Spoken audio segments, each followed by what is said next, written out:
This man used to steal coffins after a person was buried.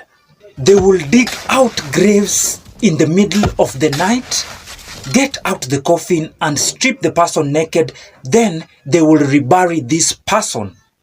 Him and his team will take the items they have stolen from the dead person and sell them to the coffin sellers.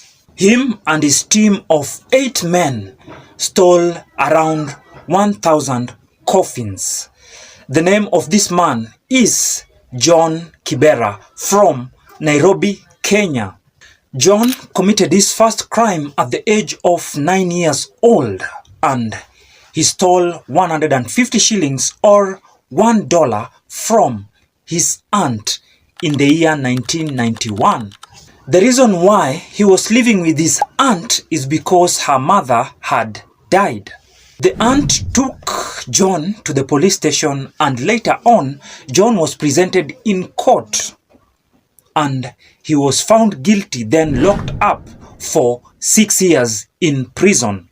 After 6 years, John was released from prison and he went back to his aunt, and he found his aunt had already died.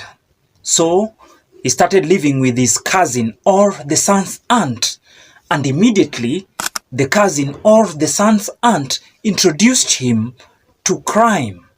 And the crime he was introduced to this time was carjacking. In this carjacking business or crime, John was working with the most wanted criminals in Kenya at the time. Namely, he was working with people like Wanugu, Washosho, Rasta, Cheriwot, and his cousin. These people were named most wanted by the then president of Kenya, Daniel Torotich Arap Moi. However, it will not take long. All these most wanted criminals were trailed by the police and killed one by one. And even John was shot on the leg. And after this, he vowed never again to steal from the people who were alive. Instead, he transited to the crime of disturbing the dead.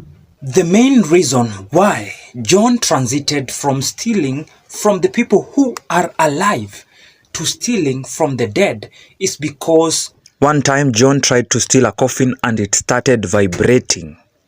Search on YouTube why I stole coffins and you will find all this. Search on YouTube why I stole coffins.